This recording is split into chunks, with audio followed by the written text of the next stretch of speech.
Hello दोस्तों, ये हमारा वीडियो है। वीडियो को आप ले सकते हैं, हमें कोई समस्या नहीं है। स्थित किया गया था। अब जब सभी बाधाएं समाप्त हो गई है तो अगले प्रतिभागी आगे आए। सब कुछ समाप्त होने के बाद जनरल वुकी ने आदेश दिया, शुभकामनाएं बेटा, अच्छा समय बिताओ। मुझे आशा है कि तुम युद्ध का आनंद लोगे। सम्राट डू ने अपने बेटे को जाते हुए देखा तो कहा, जीतने की कोशिश करो। सम्राट मेंग ने अपने तीसरे बेटे मेंग हुलिंग से कहा। उसने मेंग कियान की ओर देखा और मेंग हुलिंग से बात करना जारी रखा, लेकिन अगर तुम नहीं जीत सकते तो कम से कम मुझे इस बेवकूफ से ज्यादा शर्मिंदा मत करो। डू लियांग और मेंग हुलिंग मैदान में आगे बढ़े जो अभी भी पानी से भरा हुआ था। वे दोनों छोटे से तैरते हुए मंच पर उतरे। जनरल वुकी ने फिर से एम्पलीफायर स्टोन निकाला। ये देखकर दक्ष ने आह भरी, एक और उपयोग हो गया। जनरल वुकी ने एक बार फिर अपने परिवेश को बदलने की क्षमता का प्रयोग किया।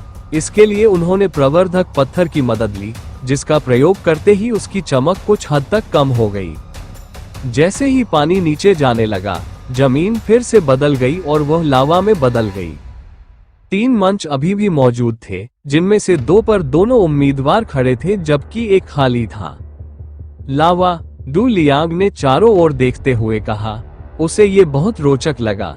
उन्होंने इस क्षेत्र का उपयोग किया। यदि कोई व्यक्ति लावा में गिरता है तो इसका मतलब है कि वह मरने वाला है। क्या यह मौत की लड़ाई थी? मेंग हुलिंग ने मुस्कुराते हुए चारों ओर देखा। वो थीम से खुश लग रहा था। चेह, वह भाग्यशाली कमीना। ये दुनिया इतनी अनुचित क्यों है? जब मेरी बारी आए तो मुझे एक ऐसी जगह पानी का मैदान मिला जहां मैं अपने नजदीकी युद्ध कौशल का उपयोग नहीं कर सकता था। इतना ही नहीं, बल्कि मुझे एक ऐसा व्यक्ति भी मिला जिसने पानी के कानून का इस्तेमाल किया। और जब इस आदमी की बारी आती है तो उसे न केवल लाभ मिलता है क्योंकि वो एक लंबी दूरी का लड़ाकू है, बल्कि वो क्षेत्र भी जो उसके कानून के लिए उपयुक्त है। ये कमीना। मैदान को देखकर मेंग कियान खुद को कोसने से नहीं रोक सका। वो रोना चाहता था लेकिन रो नहीं सका। वो मन ही मन खुद को कोस सकता था कि उसकी किस्मत इतनी खराब है। वह अपनी दुनिया से पहला प्रतिभागी था और वहां से सर्वोच्च रैंक पर था। सभी को उस पर बहुत गर्व था, लेकिन वह यहाँ एक मजाक का पात्र बन गया था। अगर घर पर लोगों को पता चले कि यहाँ क्या हुआ तो वे उस पर हंसेंगे। मैं आपसे पहले ही माफी मांगना चाहता हूँ, मेंग हुलिंग ने शांति से डू लियांग से कहा। और आप ऐसा क्यों करना चाहेंगे? डू लियांग ने चेहरे पर एक मनोरंजक मुस्कान के साथ पूछा। क्योंकि यह क्षेत्र मेरे लिए मेरे कानून के कारण एक लाभ है। दुर्भाग्य से मैं तुम्हारे साथ आसानी से नहीं खेलूंगा। तुम्हारे दोस्त ने इस क्षेत्र का अपने लाभ के लिए उपयोग किया, मैं भी वही करूंगा। हार पर दुखी मत हो, मेंग हुलिंग ने कहा। उसकी बातें सुनकर डू लियांग जोर से हंस पड़ा। हा, तुम मजाकिया हो। मैं तुम्हें पसंद करता हूँ। तुम्हारे भाई के प्रदर्शन पर खूब हंसने के बाद मुझे लगा कि मैं और नहीं हंस पाऊंगा, लेकिन तुमने मुझे गलत साबित कर दिया। बहुत दिनों के बाद उसने हंसना बंद किया था, लेकिन फिर भी मैं तुम्हें बता दूंगा। क्या तुम मुझ पर नरमी से पेश आने की हिम्मत नहीं कर सकते? तुम कहते हो कि तुम्हारे कानून का यहाँ लाभ है। इसका उपयोग करो ताकि तुम पराजित न हो जाओ। इसे मेरे लिए मजेदार बनाओ। मैं युद्ध का आनंद लेना चाहता हूँ, डू लियांग ने मुस्कुराते हुए कहा। तुम घमंडी हो, ये तुम्हारे लिए अच्छा नहीं है। मैं तुम्हें गंभीरता से सलाह दे रहा था। अब आत्मसमर्पण कर दो। ये तुम्हारे लिए मौत का मैदान है। अगर तुम घमंडी हो तो तुम मर जाओगे, मेंग हुलिंग ने आह भरते हुए कहा। दिलचस्प है, पिछले क्षेत्र में कियान यू को बढ़त मिली थी, इस क्षेत्र में मेंग हुलिंग को बढ़त मिली है। ऐसा लगता है। दक्ष ने उनकी बातचीत सुनकर बड़बड़ाया। हालांकि वह दूर बैठा था, फिर भी वह ये सुन सकता था। मुझे आश्चर्य है कि उसके पास कौन सा कानून है, ज्वाला या कुछ और, उसने सोचा। नियम पिछली बार की तरह ही है, फर्क सिर्फ इतना है कि इस बार ये तुम दोनों के लिए ज्यादा खतरनाक है। इसलिए जब तुम्हें लगे कि तुम जीत नहीं सकते तो आत्मसमर्पण कर दो। अगर तुम लावा में गिर गए तो तुम मर जाओगे, कोई भी तुम्हें नहीं बचा पाएगा। इसलिए अपनी सीमाएं पहचानो। ठीक है, चलो लड़ाई शुरू करते हैं। 3, 2, 1 शुरू। जैसे ही लड़ाई शुरू हुई, मेंग हुलिंग ने एक पल भी बर्बाद नहीं किया, अपने भाई के विपरीत जिसने शब्दों में इतना समय बर्बाद कर दिया था। वो सीधे हमला करने के लिए अपनी दोनों भुजाएं ऊपर उठाने लगा। वह ऐसा कर सकता है, यहाँ तक कि अग्नि कानून भी इसकी अनुमति नहीं देते। आखिर उसके पास कौन सा कानून है? दक्ष ने आश्चर्य व्यक्त किया, क्योंकि उसने कियान यू के साथ कुछ ऐसा ही देखा था। जैसे कियान यू के पिछले हमले से लहर पैदा हुई थी, उसी तरह उसके हमले से भी लहर पैदा हुई। फर्क सिर्फ इतना था कि पिछली बार जो लहर उठी थी वह पानी की थी और इस बार जो लहर आसमान की ओर उठी वह लावा थी। दिलचस्प। अब मुझे आश्चर्य है कि तुम्हारा आत्मविश्वास कहां से आया।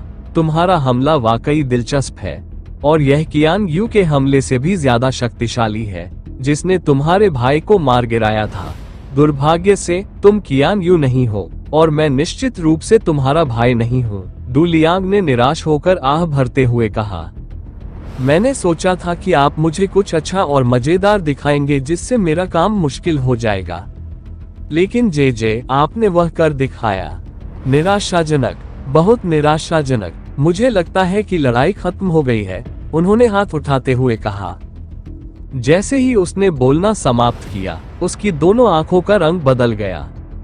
ऊग। जैसे ही डू लियांग की आंखों का रंग बदला, मेंग हुलिंग बेहोश होकर मंच पर गिर पड़ा। वो हिल नहीं पा रहा था। ऊपर उठ रही लावा की लहर भी नीचे गिर गई। लड़ाई खत्म हो गई है, डू लियांग ने अपना सिर हिलाते हुए कहा। जनरल वुकी नीचे आकर मेंग हुलिंग की जांच करने लगे, जो बिना हिले डुले पड़े थे। वो बेहोश है। लड़ाई खत्म हो गई है। दूसरे राउंड का विजेता डू लियांग है। जनरल वुकी ने जांच के बाद। हेलो दोस्तों, ये हमारा वीडियो है। वीडियो को आप ले सकते हैं, हमें कोई समस्या नहीं है। नॉवेल ऑफ किंग चैनल को सब्सक्राइब करें, तो लाइक, शेयर और ज्यादा से ज्यादा कमेंट करना। अगले पार्ट के लिए धन्यवाद। घोषणा की। हाँ, वो बेवकूफ, वह मुझसे भी ज्यादा तेजी से हार गया, और उसकी हार और भी बुरी है। मैं तब हारा जब यह मेरे लिए नुकसानदेह था। वह तब भी हार गया जब मैदान ने उसे फायदा दिया, वह भी बिना किसी हमले के। कितनी शर्मनाक बात है। मेंग कियान अपने भाई की हार पर हंसा। भले ही इसका मतलब था कि उनकी दुनिया हार गई, कम से कम अब वह हार का सबसे बड़ा खलनायक नहीं था। अगर उसका भाई जीत जाता तो उसके लिए यह और भी शर्मनाक होता। ये क्षमता दिलचस्प है। दक्ष को ये समझने में मुश्किल हो रही थी कि डू लियांग ने कौन सी क्षमता का उपयोग किया था, लेकिन यह वास्तव में डरावना था। अगर दक्ष किसी लड़ाई में होता और कोई उस पर इस क्षमता का इस्तेमाल करता, तो ये बुरा होता। जब वह बेहोश होता तो उसे पकड़ा जा सकता था या मारा जा सकता था। उसे ये क्षमता पसंद नहीं थी। जुन, क्या तुम जानते हो कि वो क्षमता क्या थी? उसने पूछा। इस क्षमता को समझना उसके लिए महत्वपूर्ण था। इसके बारे में जाने बिना वो सुरक्षित महसूस नहीं कर सकता था। यह कोई योग्यता नहीं है, ये तो बस उस आंख का फायदा है। मैंने तुम्हें उसकी विशेष आंखों के बारे में बताया था, है ना? उसने अपनी चेतना खोने के लिए इसका इस्तेमाल किया था, जुन ने जवाब दिया। क्या उस क्षमता से बचाव का कोई तरीका है? दक्ष ने पूछा।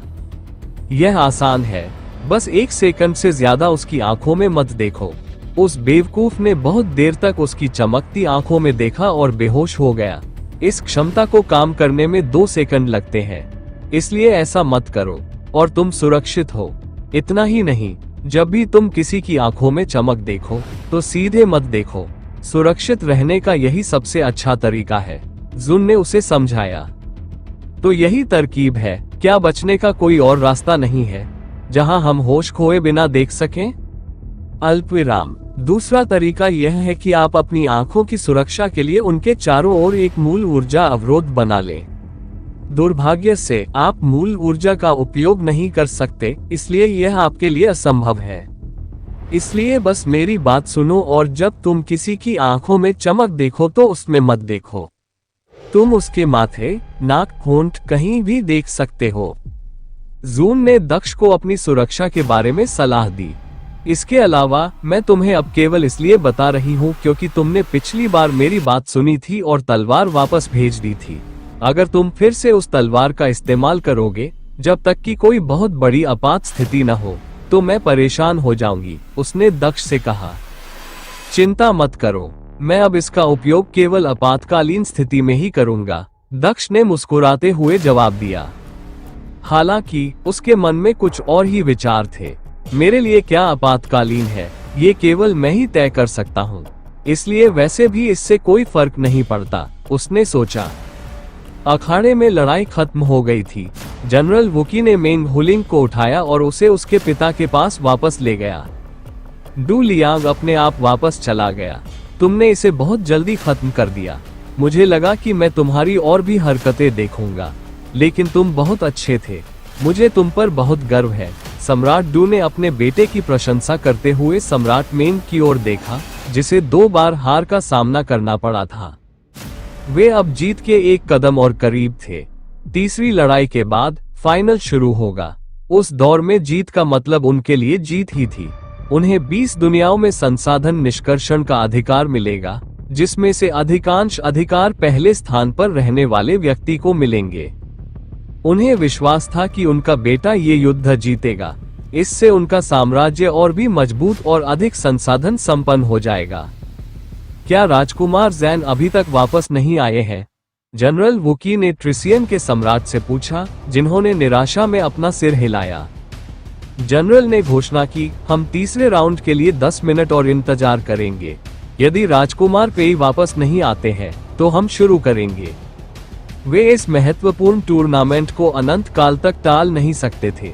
ये बहुत महत्वपूर्ण था, इसलिए इसे 20 विश्व के नेताओं को दिखाया जा रहा था।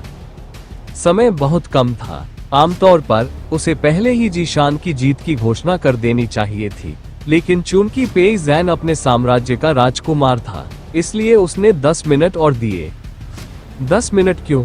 आपने तो कहा था कि अगर वो अब तक नहीं आया तो आप हमें जीत दिला देंगे। देरी की घोषणा सुनकर सम्राट मेंग ने शिकायत की। सम्राट मेंग, आपके बेटे ने हम पर बार बार धोखा देने का आरोप लगाया। क्या आप जानते हैं कि इससे कितना समय बर्बाद हुआ? ठीक 10 मिनट। इसलिए मेरा मानना है कि यह उचित है कि इस पक्ष को भी 10 मिनट मिले, ट्रिसियन के सम्राट ने आलस से कहा। अब जब उनके बेटे का विषय फिर से आ गया था, तो सम्राट मेंग केवल अपना मुंह बंद कर सकते थे। ये सच था कि उनके बेटे ने समय बर्बाद किया था। ठीक है, हम 10 मिनट तक प्रतीक्षा करेंगे, लेकिन यदि वह वापस नहीं आया तो और प्रतीक्षा नहीं करनी पड़ेगी, सम्राट मेंग ने कहा और अपनी बाहें मोड़कर बैठ गया। मुझे स्वीकार है। जैसे ही सौदा तय हुआ, सभी लोग इंतजार करने लगे। किसी को नहीं पता था कि पेई जैन समय पर आएगा या देर से आएगा और अपना अवसर खो देगा। सच्चाई सिर्फ दक्ष और कियान यू को ही पता थी। हालांकि उनमें से किसी ने भी कुछ भी कहने की परवाह नहीं की। तीसरे राउंड में जीशान, डू लियांग और कियान यू होंगे। मुझे आश्चर्य है कि उनके बीच मुकाबला कैसा होगा। 2 बनाम 1 या 3 तरफा मुकाबला। किसी भी स्थिति में जीशान को ही चुना जाएगा, दक्ष ने कहा, जब उसकी नजर जीशान पर पड़ी, जो अपने हाथों को मुड़े हुए खड़ा था। उसके चेहरे पर कोई भाव नहीं था। ऐसा लग रहा था कि वो भविष्य के बारे में बिल्कुल भी नहीं सोच रहा था। मैंने अब तक जो देखा है उसके अनुसार इन लड़ाइयों में कम से कम जान का कोई खतरा नहीं है, दक्ष ने अपनी आंखें बंद करते हुए कहा। अब तक लड़ाई में खतरा कम था और किसी के गंभीर रूप से घायल होने या मारे जाने से पहले ही खत्म हो गया था। उसे ये भी लग रहा था कि ये लोग किसी भी प्रतिद्वंद्वी को मरने नहीं देंगे। वे उनकी रक्षा करने जा रहे थे। 10 मिनट बीत चुके हैं, कोई नहीं आया। तीसरे राउंड का विजेता जीशान है। जनरल वुकी ने 10 मिनट बीतने के बाद घोषणा की। उन्होंने काफी समय तक इंतजार किया था, फिर भी वो कुछ हद तक खुश भी था। उसे तीसरी लड़ाई के लिए मैदान बदलने के लिए अपने एम्पलीफायर स्टोन का उपयोग नहीं करना पड़ा। अब हम फाइनल की ओर बढ़ेंगे। हमारे 3 finalist prince Du Liang, princess Qian Yu और जीशान है। अंतिम चरण में शीर्ष 3 की रैंकिंग तय होगी और इस ट्रायल का अंत होगा, जनरल वुकी ने हवा में उठते हुए घोषणा की। तीनों उम्मीदवार आगे आए। आदेश सुनकर तीनों युवक आगे उड़े और लावा पर बने 3 प्लेटफार्मों में से एक पर उतरे। जीशान को आगे बढ़ते देख अगर कोई व्यक्ति परेशान था तो वह मेंग कियान था। ये भाग्यशाली कमीना, अगर मैंने आखिरी बॉक्स चुना होता तो मुझे शर्मिंदगी नहीं होती। ये सब उसकी गलती है, उसने जी शान से ईर्ष्या करते हुए मन ही मन कहा। वह इतना गुस्से में था कि वह उस आदमी को मार डालना चाहता था। दुर्भाग्य से अब वो कुछ नहीं कर सकता था, कम से कम खुले में तो नहीं। युद्ध का तीसरा चरण अपेक्षाकृत सरल है, लेकिन ज्यादा घातक है। आप सभी एक प्लेटफॉर्म पर रुके। अगर आप ध्यान से देखें तो उस प्लेटफॉर्म पर एक नंबर स्पष्ट रूप से लिखा हुआ है। जनरल वूकी ने अपने आदमियों को सलाह दी, कृपया आपको जो नंबर मिले हैं उन्हें बोले। नंबर 1, डू लियांग ने कहा। नंबर 2, जी शान ने जवाब दिया। 3, कियान यू ने कहा। ठीक है, जनरल वूकी ने सिर हिलाया। जो नियम तय किए गए थे उनके अनुसार आपको जो नंबर मिलेंगे वे ही आपका अगला राउंड तय करेंगे। उसने सम्राटों की ओर देखा और कहा, सम्राट डू कृपया खड़े हो जाइए। सम्राट डू अपने चेहरे पर एक मनोरंजक मुस्कान के साथ उठ खड़ा हुआ। यहाँ सभी 4 सम्राटों को 1 से 3 तक 2 नंबर दिए गए थे। ऐसा ये सुनिश्चित करने के लिए किया गया था कि कोई भी पिता युद्ध में अपने बेटे या बेटी के साथ मुकाबला न करे। मुझे यकीन है कि अब आप तीनों समझ गए होंगे कि अंतिम चरण क्या है ना? जनरल वूकी ने मुस्कुराते हुए पूछा। वे सम्राट से लड़ने जा रहे हैं, क्या यही उसका इशारा है? ज़िकिंग ने आश्चर्यचकित होकर दक्ष से पूछा। लेकिन उनमें से कोई भी सम्राट को नहीं हरा सकता, है ना? वे सम्राट को नहीं हरा सकते, हो सकता है कि वे हरा सके। यह इस बात पर निर्भर करता है कि सम्राट कितना मजबूत या कमजोर है। डू लियांग के जीतने की संभावना सबसे अधिक है, और जो भी उसके पिता के साथ मेल खाता है उसके हारने की संभावना सबसे अधिक है, दक्ष ने उत्तर दिया। अगर कोई नहीं जीता तो क्या होगा? विजेता का फैसला कैसे होगा? जेक्विंग ने पूछा। मुझे नहीं लगता कि सम्राट में से किसी को भी हारने की उम्मीद थी, इसलिए मुझे लगता है कि जीत का मापदंड उन्हें हराना नहीं है, दक्ष ने जवाब दिया। तो फिर रैंकिंग का मापदंड क्या है? जेक्विंग ने उलझन में पूछा।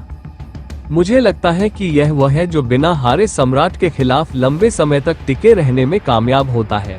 मुझे लगता है कि डार्क सोल संप्रदाय में मैं भी कुछ इसी तरह से गुजरा था। चुनौती देने वालों को ज्यादा मजबूत कठपुतली से लड़ना पड़ता था। जो सबसे लंबे समय तक टिके रहे उन्हें सबसे ज्यादा अंक मिले। शायद ये कुछ ऐसा ही होगा, दक्ष ने सोचा, या ये पूरी तरह से कुछ और हो सकता है। जब दक्ष ने अपनी धारणा के बारे में बात की तो जनरल वूकी ने नियमों के बारे में बात की। उनके अनुसार प्रत्येक सम्राट को इस क्षण के लिए पहले से तैयार 2 अंक दिए गए थे। तीनों उम्मीदवारों को उनके भाग्य के आधार पर 1 नंबर मिला, क्योंकि वे किस प्लेटफॉर्म पर खड़े थे। अधिकांश दर्शकों को इसके पीछे के नियम और सूत्र बहुत आसान नहीं लगे, लेकिन अंत में जनरल वूकी के संक्षिप्त उत्तर से सभी समझ गए। तो अंत में राजकुमार डू लियांग सम्राट मेंग से लड़ेंगे, जी शान सम्राट डू लियांग से लड़ेंगे। जहां तक कियान यू की बात है, वो अपने पिता या ट्रिसियन के सम्राट से नहीं लड़ सकती, क्योंकि हम नहीं चाहते कि यह आरोप लगे कि किसी ने उसके साथ नरमी बरती, इसलिए उसका प्रतिद्वंद्वी किसी दूसरी दुनिया से आया मेहमान होगा। जैसे ही उन्होंने बोलना समाप्त किया, जनरल वूकी के सामने एक द्वार खुला, जिसमें से एक अधेड़ उम्र का व्यक्ति बाहर निकला। जनरल वूकी ने बताया, अंधेरी दुनिया के सम्राट डोंग राजकुमारी कियान यू से लड़ेंगे। प्रत्येक प्रतिभागी द्वारा जीवित रहने के लिए युद्ध की अवधि ही विजेता का निर्धारण करेगी। बचने में कामयाब हो गए। शब्दों का दिलचस्प चयन, दक्ष ने बड़बड़ाते हुए कहा। उन शब्दों से उसे लगा कि यह परीक्षण आंखों से दिखने वाले से कहीं ज्यादा था। मैं एक बात बताना भूल गया, ये लड़ाई मौत तक लड़ी जाएगी। एक प्रतिभागी आत्मसमर्पण कर सकता है, लेकिन उसके बाद लड़ाई 60 सेकंड तक जारी रहेगी। इसलिए अपने आत्मसमर्पण का समय बिल्कुल सही से चुने। एक ऐसे हमले से ठीक पहले आत्मसमर्पण करना जो आपको मार सकता है, आपको नहीं बचाएगा और आप वास्तव में मर जाएंगे। इसलिए शुभकामनाएं। तो पहली लड़ाई होगी डू लियांग बनाम सम्राट मेंग। जनरल वूकी ने फिर से एम्पलीफायर स्टोन का इस्तेमाल किया, जिससे अखाड़ा फिर से बदल गया। लावा का मैदान आखिरकार गायब हो गया, क्योंकि पुराना मैदान अपने सामान्य रूप में वापस आ गया। आखिरकार प्रतिभागियों को छोटे प्लेटफॉर्म पर खड़े होने की जरूरत नहीं पड़ी। अल्पविराम, वे जमीन पर खड़े हो सकते थे। अल्पविराम अल्पविराम अल्पविराम। यह एक उबाऊ व्याख्या थी जहां लगभग सभी दर्शक नियमों को लेकर भ्रमित थे। उन्हें बस इतना पता था कि कौन लड़ रहा है और यह मौत की लड़ाई थी। दक्ष भी इस तरह की लड़ाई में दिलचस्पी रखता था। अगर यह वैसा ही था जैसा जनरल वुकी ने बताया था, तो यह वाकई एक खतरनाक लड़ाई थी, क्योंकि सम्राटों को मारने का आदेश दिया गया था और कोई भी हस्तक्षेप नहीं कर सकता था। जहां तक आत्मसमर्पण का सवाल है, तो ये भी बिना देरी के संभव नहीं था, क्योंकि देरी के कारण उन्हें मार डाला गया। वह जीशान के बारे में कुछ हद तक चिंतित था। उसका दुश्मन सचमुच सबसे शक्तिशाली सम्राट था। उसे नहीं पता था कि जीशान के साथ क्या हुआ था, लेकिन उसे संदेह था कि क्या जीशान अब वास्तव में आत्मसमर्पण करेगा। वह अब अलग लग रहा था।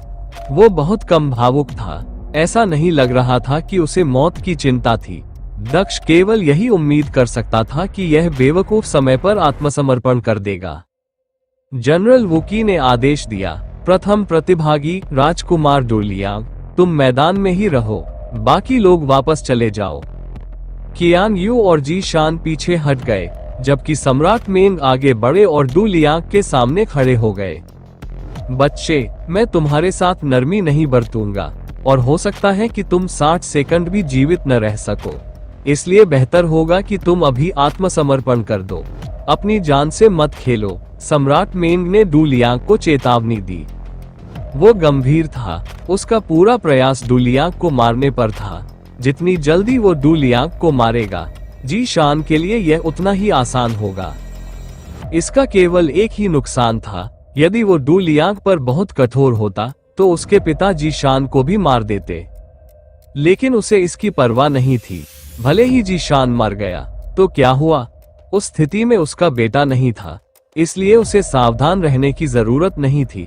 और डू लियांग को मारने की कोशिश करके वो कुछ भी गलत नहीं कर रहा था। वो केवल नियमों के अनुसार चल रहा था। जब तक जी शान लंबे समय तक जीवित रहे, भले ही वो अंत में मर जाए, यह इसके लायक था। अब जो मायने रखता था वो जीत थी।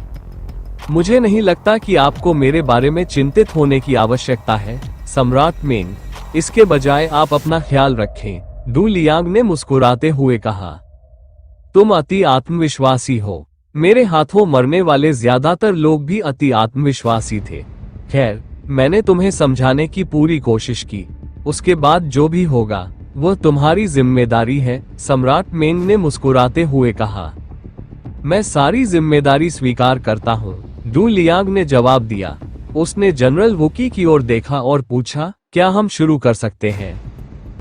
ठीक है, आप शुरू कर सकते हैं। अब जैसे ही जनरल वुकी ने घोषणा की, सम्राट मेंग मुस्कुराए। डू लियांग के चारों ओर गुरुत्वाकर्षण अचानक बढ़ गया, जो उसे घुटनों के बल नीचे गिरने पर मजबूर कर रहा था। बस इतना ही, डू लियांग ने सम्राट मेंग की ओर देखते हुए पूछा। उसकी आंखें फिर से चमकने लगी। जैसे ही उसकी आंखें चमकी, डू लियांग के आसपास का दबाव गायब हो गया, जैसे वह कभी था ही नहीं। यही तरकीब मुझ पर काम नहीं करेगी, छोटे बच्चे। सम्राट मेंग ने डू लियांग की आंखों में देखना बंद कर दिया। इसके बजाय वो डू लियांग की ओर उड़ने लगा। उसके चारों ओर क्यूई से बने हजारों तीर दिखाई दिए, जो डू लियांग की ओर भी चले। उसके शरीर को हजारों बार छेदने के इरादे से तीर सम्राट मेंग से भी तेज गति से चल रहे थे, जो खुद जितनी तेजी से उड़ सकता था, उड़ रहा था। पलक झपकते ही तीर डू लियांग तक पहुंच गया। हालांकि तीर उसके आर पार हो गए तथा उसे कोई नुकसान नहीं पहुंचा, मानो वो एक भ्रम था।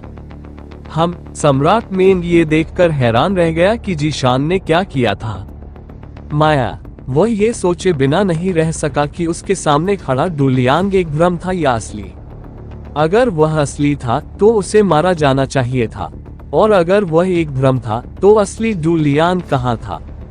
उसकी आत्मा की भावना पूरे क्षेत्र को कवर कर रही थी। उसकी आत्मा के अनुसार यह असली डू लियांग था, फिर उसे क्यों नहीं मारा गया? दक्ष भी खुश था। उसने भी अपनी आध्यात्मिक समझ का इस्तेमाल किया था। उसे भी यकीन था कि डू लियांग ने कोई भ्रम नहीं किया था। वह यहाँ सबको घेरने के लिए इतना बड़ा भ्रम नहीं कर सकता था, खास तौर पर खुद को। वो व्यक्ति असली था, लेकिन फिर भी उसे चोट नहीं लगी। क्या ये कोई कौशल था? अगर ऐसा था तो यह अच्छा था, उसे भी ऐसा ही कौशल चाहिए था। जुन, तुम्हारा अनुमान क्या है? उसने क्या इस्तेमाल किया? उसने जुन से पूछा। मुझे नहीं मालूम, जुन ने तुरंत जवाब दिया। क्या तुम्हें भी नहीं पता? दक्ष ने आश्चर्य से पूछा। वो बहुत जानकार थी और उसकी नजर भी अच्छी थी। अगर उसे नहीं पता तो वाकई कुछ गड़बड़ है। मैं कोई देवी तो नहीं हूँ जो सब कुछ जानती हो, है ना? जुन ने पूछा। मुझे नहीं पता कि उसने ऐसा कैसे किया। शायद ये कोई ऐसा कौशल है जिसमें स्थान और समय की समझ का थोड़ा उपयोग होता है, उसने आश्चर्य से पूछा। तो यह मेरी समय की तलवार जैसा कुछ है। मुझे याद है कि जब मुझ पर एक बार हमला हुआ था तो इसने मुझे जूलियांग के ऊर्जा विस्फोट से बचने में मदद करने के लिए समानांतर स्थान और समय में भेजा था।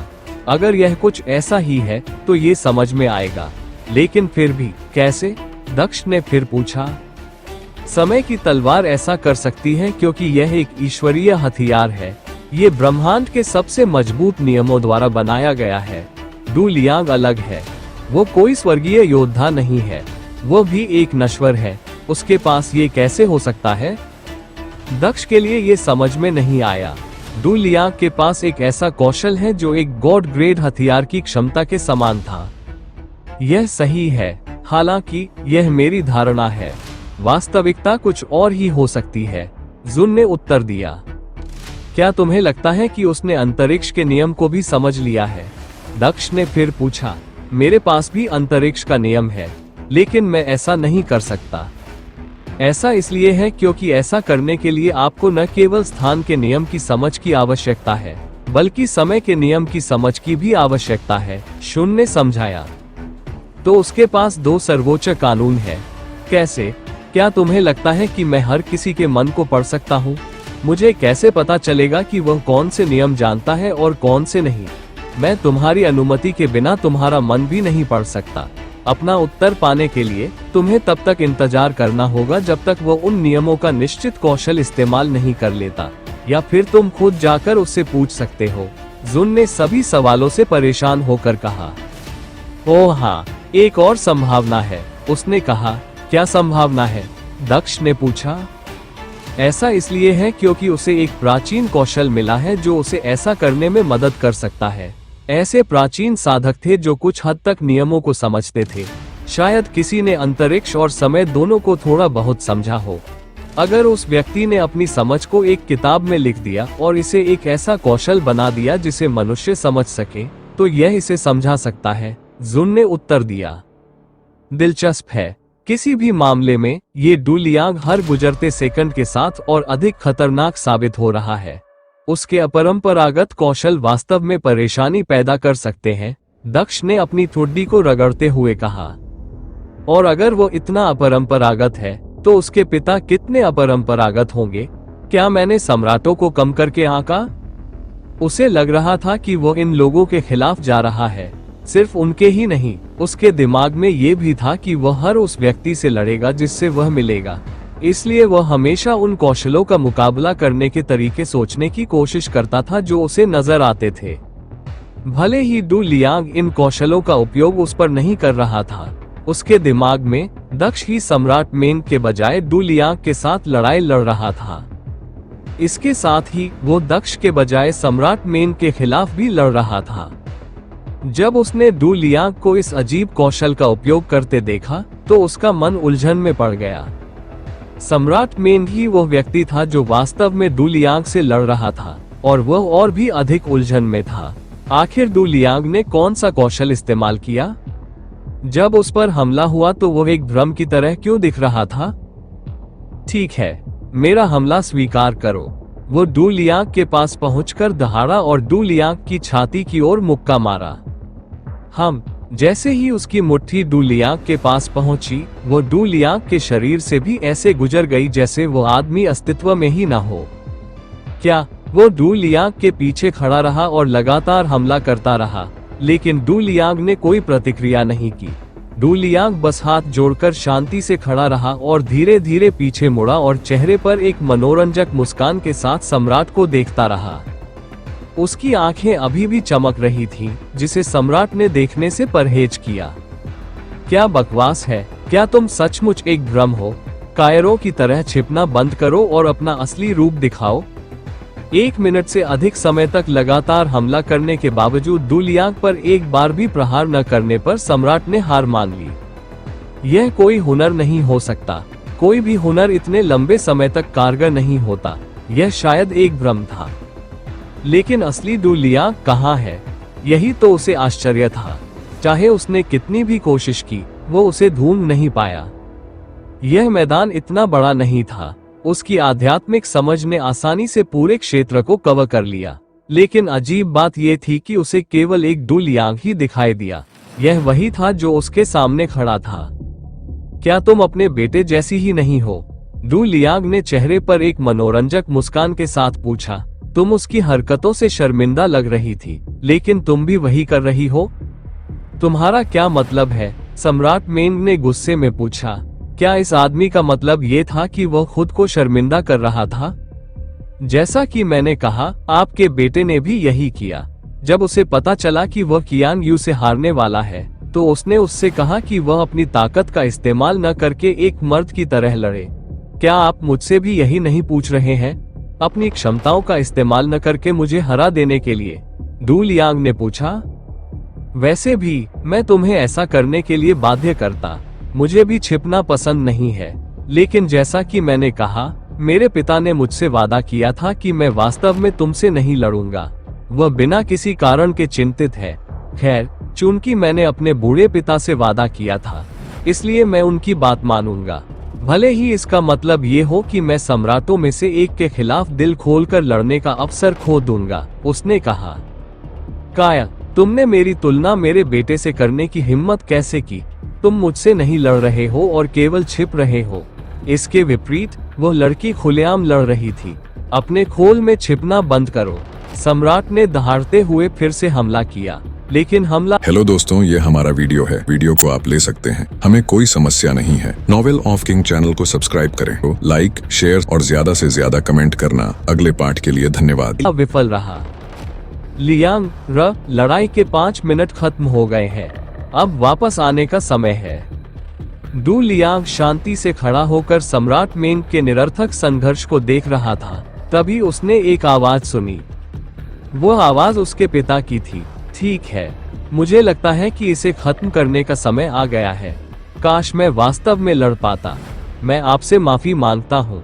डू लियांग ने अपना दाहिना हाथ उठाने से पहले सम्राट मेंग से कहा। उन्होंने घोषणा की, मैं आत्मसमर्पण करता हूँ।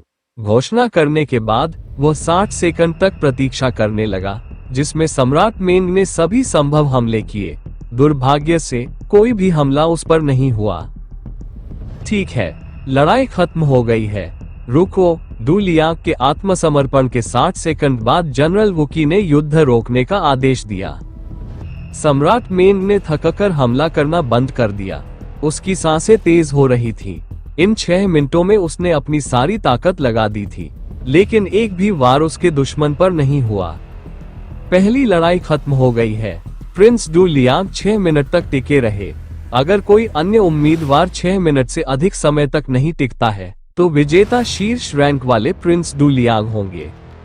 जनरल वुकी ने विजेता की घोषणा की और फिर डू लियांग और सम्राट मेंग को वापस जाने को कहा। सम्राट मेंग ने डू लियांग को जाते हुए देखा। 1 मिनट रुको, उसने पुकारा। डू लियांग पीछे मुड़ते ही रुक गया। क्या तुम जाने से पहले मुझे एक बात बता सकते हो? मैं तुम्हें क्यों नहीं मार पाया? क्या तुमने कोई कौशल इस्तेमाल किया था, या जिस पर मैं हमला कर रहा था वह तुम्हारा भ्रम था? और अगर यह भ्रम था, तो यह मेरी आध्यात्मिक समझ को धोखा देने के लिए इतना यथार्थवादी क्यों था? और तुम्हारा असली शरीर कहाँ छिपा था? सम्राट मेंग ने अपनी जिज्ञासा को हल करने की कोशिश करते हुए पूछा। उसे नहीं लगता था कि उत्तर के बिना वो चैन से सो सकेगा। मैं क्षमा चाहता हूँ, लेकिन मैं इसका उत्तर नहीं दे सकता।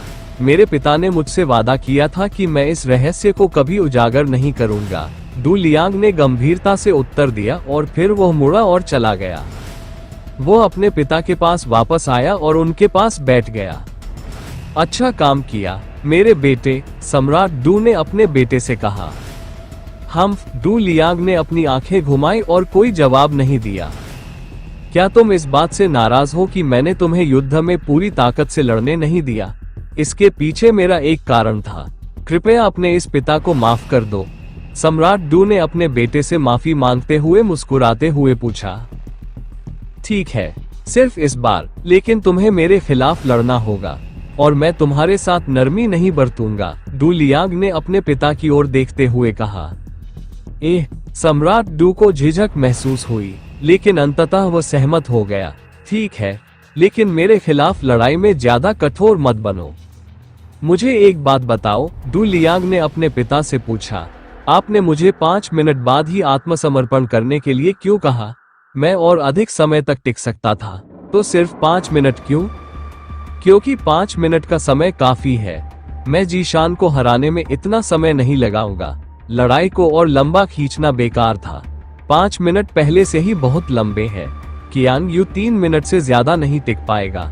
जहां तक जीशान की बात है, तो उसका प्रतिद्वंद्वी मैं हूं, तो आप अंदाजा लगा सकते हैं। मैं देखूंगा कि आपकी धारणा कितनी सटीक है, लेकिन मुझे लगता है कि आप उन्हें कम आंक रहे हैं। जीशान अलग है। मुझे नहीं पता कि उसमें ऐसा क्या है, लेकिन उससे सावधान रहना। मुझे उससे एक अजीब सा एहसास होता है, जैसे कि वह सामान्य नहीं है। मुझे जो महसूस हुआ, उसके अनुसार वह कम से कम बाकी 2 लोगों से ज्यादा खतरनाक है, डू लियांग ने अपने पिता से कहा, उन्हें लापरवाह होने के बारे में चेतावनी देते हुए। चिंता मत करो, मुझे पता है कि क्या करना है, सम्राट मेन ने कहा। दक्ष अभी भी अपने विचारों में खोया हुआ था। उसने विस्थापन क्षमता के बारे में जो कुछ देखा वह चौंकाने वाला था।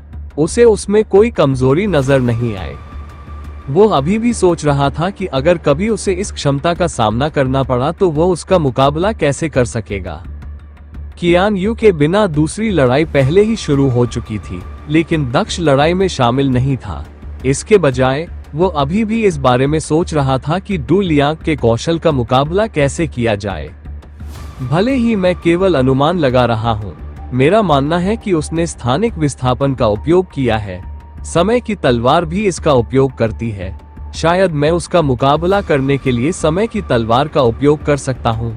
सामान्य हमले बेकार है, लेकिन एक गॉड ग्रेट तलवार जो स्थान और समय को काट सकती है, उपयोगी हो सकती है। बहुत दिनों के बाद ही वह आखिरकार कुछ सोच पाया। यह एक विचार था जो उसके दिमाग में आया था। हालांकि यह सिर्फ एक अनुमान था, लेकिन यह समझ में आता था। वैसे भी उसके पास यही एक विकल्प था। अगर यह काम नहीं करता, तो उसे नहीं पता था कि क्या करना है। जुन, क्या तुम्हें लगता है कि यह काम करेगा? उसने जुन से उसकी राय पूछी। हो सकता है, या शायद न भी हो, लेकिन मुझे उम्मीद है कि तुम समय की तलवार का इस्तेमाल नहीं करोगे। डू लियांग से मत लड़ो। तुम्हारा उससे कोई रिश्ता या दुश्मनी नहीं है। तुम्हें वैसे भी इसकी जरूरत नहीं पड़ेगी, जून ने जवाब दिया। सच है, लेकिन हर स्थिति के लिए तैयार रहना बेहतर है, दक्ष ने जवाब दिया। अल्पविराम अल्पविराम अल्पविराम। कियान यू और दूसरे सम्राट के बीच लड़ाई भी जल्द ही खत्म हो गई। ये भी ज्यादा देर तक नहीं चली। कियान यू को आत्मसमर्पण करने की जरूरत महसूस हुई जब सिर्फ 3 मिनट ही बीते थे। वह लड़ाई खत्म होने से पहले अगले 1 मिनट तक भी जीवित रही। अब वो सूची में दूसरे स्थान पर थी। पहले स्थान पर डू लैंग थी, जिसने 6 मिनट का समय लिया था।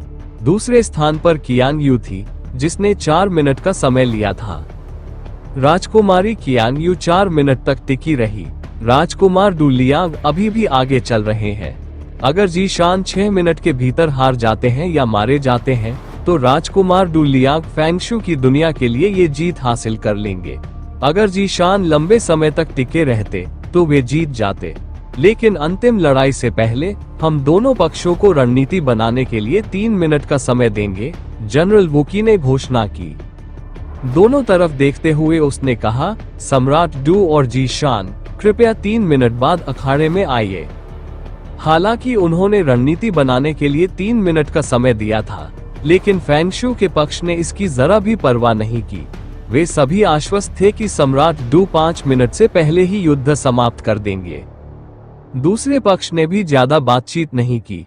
सम्राट मेंग ने जी शान से केवल एक ही बात कही, तुम्हें किसी भी कीमत पर जीतना होगा, तुम्हें आत्मसमर्पण करने की अनुमति नहीं है, समझे? जी शान ने बिना किसी भावना के प्रश्न के उत्तर में सिर हिला दिया। यद्यपि सम्राट को आशा थी कि उनका पक्ष जीत सकता है, परंतु उनके पुत्रों को ऐसा नहीं लगता था। इतनी बातें करने से क्या फायदा? ऐसा नहीं है कि कोई उसके आत्मसमर्पण का इंतजार करेगा। वो अपने प्रतिद्वंद्वी द्वारा कुछ ही सेकंड में मारा जाएगा, मेन कियान ने सोचा। यहाँ तक कि अन्य राजकुमारों को भी लगा कि उनके पक्ष को जीतने की कोई उम्मीद नहीं है। 3 मिनट खत्म हो गए हैं, मंच पर आ जाओ। सम्राट डू और जी शान एक दूसरे के विपरीत दिशा में खड़े थे। वे युद्ध के लिए तैयार थे। दक्ष भी इस लड़ाई के लिए सीधा बैठा था। आखिरकार इसमें उसका पुराना दोस्त शामिल था। वह जी शान के लिए चिंतित था। वह उम्मीद कर रहा था कि जी शान हार जाएगा और मारा नहीं जाएगा, या वह कम से कम 6 मिनट से ज्यादा टिकेगा, क्योंकि अगर ऐसा हुआ तो लड़ाई खत्म हो जाएगी और वह जीत जाएगा। दक्ष के लिए कोई भी नतीजा बेहतर था जब तक कि उसका अंत जी शान की मौत से न हो। यहाँ तक कि जी किंग भी जी शान के लिए चिंतित थी। मुझे समझ नहीं आ रहा है, वह आपके दुश्मनों के लिए अपनी जान क्यों खतरे में डाल रहा है? आपने उसे सम्राट से बहुत दूर उसकी प्रेमिका के साथ छोड़ दिया। वह इन सब में कैसे शामिल हो गया? जेक्विन ने भौहें सिकोड़ते हुए पूछा। मैं भी यही सोच रहा हूँ, दक्ष ने भौहें सिकोड़ते हुए जवाब दिया। वह भी उलझन में था। ये सब कैसे हुआ? वह जी शान के साथ अकेले में कुछ समय बिताना चाहता था ताकि उसे जवाब मिल सके, लेकिन उसे वह भी नहीं मिल रहा था। जी शान और सम्राट डू के बीच युद्ध की घोषणा की गई, और जैसे ही युद्ध शुरू हुआ, जी शान सम्राट डू की ओर दौड़ा, उसे मारने की कोशिश की। तुम बहुत भोले हो छोटे बच्चे, सम्राट डू ने हंसते हुए आलस से मुक्का मारा। उसने लड़ाई को गंभीरता से लेने की भी जहमत नहीं उठाई, क्योंकि उसके पास अभी भी 5 मिनट थे। सम्राट डू और जी शान की मुठियां आपस में टकरा गईं, जिसके परिणाम स्वरूप दोनों को एक कदम पीछे धकेल दिया गया। सम्राट डू उस ताकत को देखकर हैरान रह गया, लेकिन उसे और भी ज्यादा हैरानी तब हुई जब उसने कुछ और देखा। उसने भौहें सिकोड़ते हुए सम्राट मेन की ओर देखा। सम्राट मेन, क्या आप इसके बारे में जानते थे? आप जानबूझकर एक ऐसे व्यक्ति को यहाँ लाए हैं जो एक अंधेरी आत्मा से ग्रस्त है। क्या आपको लगता है कि आप इस तरह जीत सकते हैं? सम्राट डू ने चौंकते हुए पूछा। अंधेरा आत्मा? क्या उस पर डार्क स्पिरिट का साया है? क्या इसका मतलब यह नहीं है कि वे धोखा दे रहे हैं? बेशर्म कमीनों, जब लोगों ने डार्क स्पिरिट के बारे में सुना तो भीड़ में कोलाहल मच गया। यहाँ तक कि साथ ही सम्राट भी दंग रह गए। उस पर एक अंधेरी आत्मा का साया है और हम इस बात को नोटिस भी नहीं कर पाए। कितनी दिलचस्प बात है। यह वाकई एक उच्च स्तरीय अंधेरी आत्मा होगी, ट्रिसियन के सम्राट ने बड़बड़ाते हुए कहा। ये समझ में आता है। डार्क स्पिरिट्स को खोजना मुश्किल है जब वे साधकों के अंदर छिपे होते हैं, खासकर अगर वे मजबूत हों। मुझे आश्चर्य नहीं है कि हम इसे नहीं ढूंढ पाए। यहाँ तक कि सम्राट डू ने भी शायद इसे जी शान को छूने के बाद ही पाया होगा, सम्राट कियान ने शांति से कहा। तो इसीलिए मुझे उस आदमी को देखकर अजीब सा एहसास हुआ। Dark spirit? डू लियांग ने अपनी ठुड्डी को रगड़ा और आखिरकार उसे जवाब मिल गया। वो लंबे समय से उलझन में था कि उसे जी शान क्यों खतरनाक लग रहा था। अंधेरी आत्मा, वो क्या है? हर कोई इतना हैरान क्यों है? दूसरे राजकुमार मेन कियान ने अपने बड़े भाई से पूछा। उसे समझ में नहीं आया। अब हर कोई इतना हैरान क्यों था? अंधेरी आत्मा वाकई इतनी डरावनी थी? तीसरे राजकुमार मेन हुलिंग ने भी उत्तर के लिए अपने भाई की ओर देखा। वास्तव में काली आत्माएं बहुत दुर्लभ है। मुझे लगता है कि इसीलिए हर कोई इतना डरा हुआ है, क्राउन प्रिंस ने अपने छोटे भाइयों को जवाब दिया। लेकिन वे क्या हैं? क्या वे दुष्ट आत्माओं के समान हैं? मेन हुलिंग ने पूछा। स्टैंड में दक्ष भी जुन से यही सवाल पूछ रहा था। वो भी उलझन में लग रहा था। नहीं, वास्तव में नहीं। डार्क स्पिरिट्स तो और भी दुर्लभ है, जुन ने उत्तर दिया। उन्होंने आगे कहा, कुछ मामलों में डार्क स्पिरिट्स और ईविल स्पिरिट्स दोनों एक जैसे ही हैं। वे दोनों ही ऐसे साधकों की असाधारण नकारात्मक भावनाओं से अस्तित्व में आए जिन्होंने अपनी मृत्यु को स्वीकार नहीं किया। हालांकि ये केवल एक धारणा है।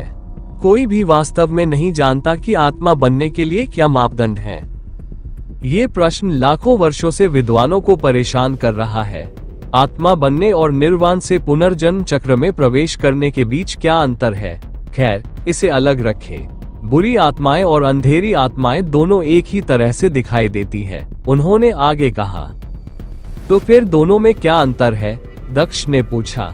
मैंने अपनी आत्मा तलवार के लिए जिस आत्मा का इस्तेमाल किया, क्या वो एक दुष्ट आत्मा या एक काली आत्मा थी? ये जानने के लिए आपको अंतर को समझना होगा।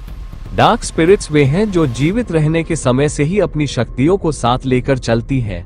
बुरी आत्माएं ऐसा नहीं करती हैं, जुन ने उत्तर दिया। आगे समझाने के लिए, अगर कोई बुरी आत्मा किसी पर कब्जा कर लेती है तो वह मृत्यु से पहले की शक्तियों का उपयोग नहीं कर सकती। इसलिए यदि कोई स्वर्ग क्षेत्र साधक मर जाता है, दुष्ट आत्मा बन जाता है और पृथ्वी क्षेत्र साधक के शरीर पर कब्जा कर लेता है, तो वह केवल पृथ्वी क्षेत्र साधक की शक्ति का ही उपयोग कर सकता है। दूसरी ओर, यदि कोई स्वर्ग क्षेत्र साधक मर जाता है, अंधकार में आत्मा बन जाता है और पृथ्वी क्षेत्र साधक के शरीर पर कब्जा कर लेता है। जून ने यहाँ तक तो बात की, लेकिन अब दक्ष अपनी बात पूरी कर पाए। तो फिर नए शरीर में स्वर्ग क्षेत्र की साधना न होने के बावजूद क्या वो अभी भी स्वर्ग क्षेत्र की शक्ति का उपयोग कर सकता है? उसने पूछा। यह सही है, जुन ने उत्तर दिया। आपने अपनी आत्मा तलवार के लिए जिस आत्मा का उपयोग किया था, वह भी एक शरीर धारण कर रही थी, लेकिन वह अपनी पुरानी शक्ति का उपयोग करने में सक्षम नहीं थी, इसलिए यह एक दुष्ट आत्मा थी। इसका मतलब है कि जीशान पर भूत सवार है, इसलिए वह इतना अलग था। लेकिन ऐसा कैसे हुआ? उस पर किसने भूत सवार किया? दक्ष ने असमंजस में बड़बड़ाया। अब ये बात समझ में आई। जीशान इतना अलग कैसे हो सकता था? ऐसा इसलिए था क्योंकि वह खुद नहीं था। उसकी मूल आत्मा का क्या हुआ? उसका क्या हुआ? मुझे मत बताओ कि वह मर चुका है, उसने पूछा। नहीं, वो मरा नहीं है। जब काली आत्माएं किसी पर कब्जा कर लेती है तो उनकी आत्माएं सो जाती है, क्योंकि वे पूरी तरह से ताकत और शरीर पर कब्जा नहीं कर लेती है। वे अपनी ताकत अपने साथ लेकर चलती है। अगर वह कोई दुष्ट आत्मा होती तो जीशान की आत्मा अब तक नष्ट हो चुकी होती, जुन ने जवाब दिया। तो मैं उसे कैसे बचा सकता हूँ? मुझे उस डार्क स्पिरिट को उससे बाहर निकालने का कोई तरीका बताओ, दक्ष ने जून से पूछा। तुम ऐसा नहीं कर सकते। क्या तुमने नहीं देखा? जो भी वो डार्क स्पिरिट है, वो उस संत क्षेत्र सम्राट से मुकाबला करने में सक्षम था। इसका मतलब है कि यह डार्क स्पिरिट है जो पहले एक संत क्षेत्र सम्राट था। तुम एक संत क्षेत्र सम्राट से ठीक से लड़ने के लिए भी बहुत कमजोर हो। एक संत क्षेत्र साधक से तो बिल्कुल भी नहीं जो किसी पर कब्जा कर रहा है, जुन ने आह भरते हुए उत्तर दिया। मुझे मत बताओ कि यही एक चीज है जो मैं कर सकता हूँ। मैं उसे ऐसे नहीं छोड़ सकता, दक्ष ने जून से कहा। मुझे पता है कि तुम भावुक हो, आंशिक रूप से इसलिए क्योंकि तुमने इतने लंबे समय तक तलवार का इस्तेमाल किया है। ऐसा मत करो, अब तुम्हारे लिए बहुत देर हो चुकी है। बस हार मान लो और उसके बारे में भूल जाओ, जुन ने जवाब दिया। रुको, मुझे याद है कि मैंने दुष्ट आत्मा को कैसे हराया था। यह मेरे रक्त के कारण था। यह वही होना चाहिए। नहीं, वो दुष्ट आत्मा बहुत कमजोर थी और उसमें कोई ताकत नहीं थी। ये डार्क स्पिरिट बहुत अलग है। तुम कुछ भी करने की कोशिश करके भी मूर्ख ही कहलाओगे। डार्क स्पिरिट के खिलाफ अपने वंश का इस्तेमाल करने का एकमात्र तरीका है उस डार्क स्पिरिट को शरीर से बाहर आने के लिए मजबूर करना, और वह तभी बाहर आएगी जब वो चाहेगी, जुन ने जवाब दिया। जबरदस्ती या बाहर आने का सिर्फ एक ही तरीका है और वह है उसके शरीर को आधा काट देना। मैं ये भी नहीं सोचता कि तुम अपनी ताकत के आधार पर ऐसा कर सकते हो या नहीं, लेकिन क्या तुम अपनी इच्छा शक्ति के आधार पर ऐसा कर सकते हो? उसे आधा काटने का मतलब है जीशान को हमेशा के लिए मार डालना। इससे पूरा उद्देश्य ही खत्म हो जाता है। कम से कम उसकी आत्मा अभी भी सुरक्षित है। तुम अपनी योजनाओं से उसे और भी मार डालोगे। कुछ भी करने की कोशिश मत करो, जुन ने कहा। कुछ मत करो, दक्ष ने जीशान को घूरते हुए कहा। अब उसे समझ में आ गया, लेकिन क्या वो वाकई इतना कमजोर था कि वो उसे बचाने के लिए अभी कुछ नहीं कर सकता था? जीशान की लड़ाई शुरू हो गई थी और उसने सीधे सम्राट डू पर हमला करने का फैसला किया था, जिसे बाद में पता चला कि जीशान पर एक अंधेरी आत्मा का साया था। उन्होंने युद्ध जीतने के लिए इस तरह की योजना बनाने के लिए सम्राट मेंग को सीधे तौर पर दोषी ठहराया। भीड़ में लगभग सभी लोग सम्राट मेंग को धोखेबाज कहने लगे थे। युवाओं की लड़ाई में वो किसी डार्क स्पिरिट वाले को लेकर आया। धोखेबाज, उन्हें बाहर फेंक दो। बेशर्म, तुम्हारी हिम्मत कैसे हुई हमारे खिलाफ साजिश रचने की? भीड़ पागल हो रही थी। अन्य सम्राट भी खड़े होकर भौहें सिकोड़ रहे थे। युद्ध को जनरल वुकी ने रोक दिया। सम्राट मेंग, आपको अपने लिए किसे स्पष्टीकरण देना होगा? ट्रिसियन के सम्राट ने सम्राट मेंग से पूछा। क्या समझाओ, मैंने क्या किया? सम्राट मेंग ने चेहरे पर एक मनोरंजक मुस्कान के साथ पूछा। जहां तक सबका सवाल है, तो वे चिल्ला रहे थे और मुझे धोखेबाज कह रहे थे। मैंने कैसे धोखा दिया? सम्राट मेंग ने भीड़ की ओर देखते हुए पूछा। आपने एक ऐसे व्यक्ति को युद्ध में लाने के लिए चुना जिसके पास एक डार्क सोल है और वह आपके लिए जीतेगा। यह अन्य उम्मीदवारों के लिए अनुचित था। ये धोखा है, सम्राट कियान ने कहा। ओह, क्योंकि यह अन्य उम्मीदवारों के लिए अनुचित था, क्या यह धोखाधड़ी है? क्या यह अनुचित नहीं था जब आपकी बेटी को एक ऐसा क्षेत्र और विषय मिला जो उसके लिए फायदेमंद था? क्या यह मेरे बेटे के लिए अनुचित नहीं था? सम्राट मेंग ने पूछा। अपने पिता को आखिरकार यह मुद्दा उठाते हुए सुनकर मेंग कियान खुश महसूस कर रहा था। आखिरकार उसके पिता ने स्वीकार किया कि वह एक अनुचित लड़ाई हार गया। यह अनुचित नहीं था, ये वे नियम थे जो हमने तय किए थे। ये शुद्ध भाग्य था कि यह आपके बेटे के लिए अनुचित था और मेरी बेटी के लिए नहीं, सम्राट कियान ने कहा। ओह, मुझे पता है कि यह नियम था, इसलिए यह उचित था। भले ही मेरा बेटा नुकसान में था, इसलिए मैंने शिकायत नहीं की। नियम नियम है, भले ही यह किसी को नुकसान में डालता हो। मुझे खुशी है कि आपने इसे स्वीकार किया, सम्राट मेंग ने कहा, जैसे कि वह जीत गया हो। अब मुझे बताओ कि किस नियम के अनुसार मैंने धोखाधड़ी की? उन्होंने पूछा। नियमों के अनुसार प्रतिभागी युवा होना चाहिए। जीशान शरीर और हड्डियों से युवा है। भले ही कोई आत्मा उस पर कब्जा कर रही हो, लेकिन इससे वह बूढ़ा नहीं हो जाता, उसने मुस्कुराते हुए कहा। लेकिन सम्राट कियान, वो सही है। भले ही उसके लिए ऐसा करना शर्मनाक है, लेकिन यह नियमों का उल्लंघन नहीं है। हमने डार्क स्पिरिट्स के बारे में कोई नियम नहीं बनाए थे। हमें नियम बनाते समय खामियों के बारे में सोचना चाहिए था। वो सही है, ये धोखाधड़ी नहीं है। सम्राट मेंग का स्पष्टीकरण सुनकर सम्राट, जिसने सम्राट कियान की बेटी के खिलाफ लड़ाई लड़ी थी, ने अपना समर्थन दिखाया। वह इस दुनिया से नहीं था, इसी तरह वह सम्राट मेंग की दुनिया से भी नहीं था। वह एक तटस्थ दुनिया से था जिसके उम्मीदवार पहले ही हार चुके थे, इसलिए उसके पास धोखा देने का कोई उद्देश्य नहीं था। कोई भी जीते, उसकी दुनिया के संसाधन निकाले जाने वाले थे, इसलिए वही ईमानदार था। कोई नियम नहीं तोड़ा। यह सही है। हम इसे केवल योद्धा भावना के विरुद्ध और बेशर्मी की रणनीति कह सकते हैं, लेकिन ये हमारे द्वारा पहले से तय किए गए नियमों के विरुद्ध नहीं है, और अब हम बीच में नियम नहीं बदल सकते। ये लड़ाई नियमों के अनुसार निष्पक्ष है, ये होनी ही चाहिए। ट्रिसियन के सम्राट ने अंततः सहमति जताते हुए कहा। गहराई से सोचने के बाद उन्हें एहसास हुआ कि यह कितनी बढ़िया योजना थी। सम्राट मेंग सचमुच षड्यंत्र रच रहा था। बिल्कुल, इसलिए इस लड़ाई में देरी करना बंद करो। अब जब तुम्हें लगता है कि तुम हार जाओगे तो लड़ाई मत रोको। जब मुझे लगा कि मैं हार जाऊंगा तो मैंने धोखा नहीं किया, सम्राट मेंग ने मुस्कुराते हुए कहा। अगर जीशान जीत जाता है या लंबे समय तक टिकता है, वो जीत जाता है। लड़ाई शुरू करो। खिलखिलाते हुए सम्राट आराम से बैठ गया। अन्य सम्राट भी इस योजना से परेशान थे, लेकिन ये कानून के खिलाफ नहीं था, इसलिए वे कुछ नहीं कर सकते थे।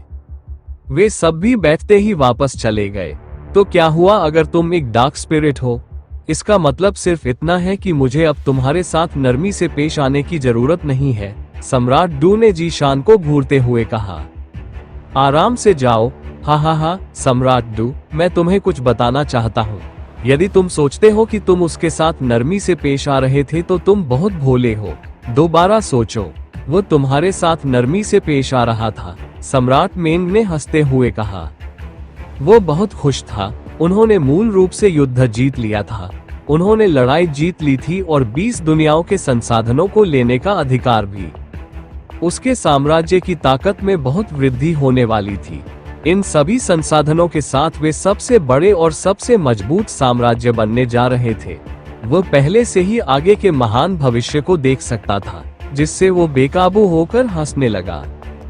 उसे अभी भी वो दिन याद है जब ये सब शुरू हुआ था। एक दिन उसने अपने मेन कबीले के पूर्वज की काली आत्मा को उनकी कब्र में पाया। वो काली आत्मा वहीं फंसी हुई थी। संयोगवश यह उसी दिन हुआ जब उसके आदमियों ने दक्ष और जीशान को उनके चित्रों से ढूंढने की कोशिश शुरू की थी। जीशान को एस्टेरिया साम्राज्य की सीमा पर एक छोटे से शहर में पाया गया, जहां वह एक लड़की के साथ रह रही थी और उसकी देखभाल कर रही थी। उसे पकड़ने आए। हेलो दोस्तों, ये हमारा वीडियो है। वीडियो को आप ले सकते हैं, हमें कोई समस्या नहीं है। नॉवेल ऑफ किंग चैनल को सब्सक्राइब करें, लाइक, शेयर और ज्यादा से ज्यादा कमेंट करना। अगले पार्ट के लिए धन्यवाद। सुरक्षा कर्मियों के साथ झड़प में महिला की मौत हो गई और जीशान घायल हो गया। महिला के पास अपनी विशेष काया के कारण भाग्य की शक्ति थी। जिसने भी उसे मारने की कोशिश की, उसे नुकसान उठाना पड़ा। लेकिन क्योंकि इस बार कोई भी उसे मारने की कोशिश नहीं कर रहा था और वह जीशान को मारने के प्रयास में एक दुर्घटना के कारण मर गई, इसलिए उसकी विशेष काया ने काम नहीं किया।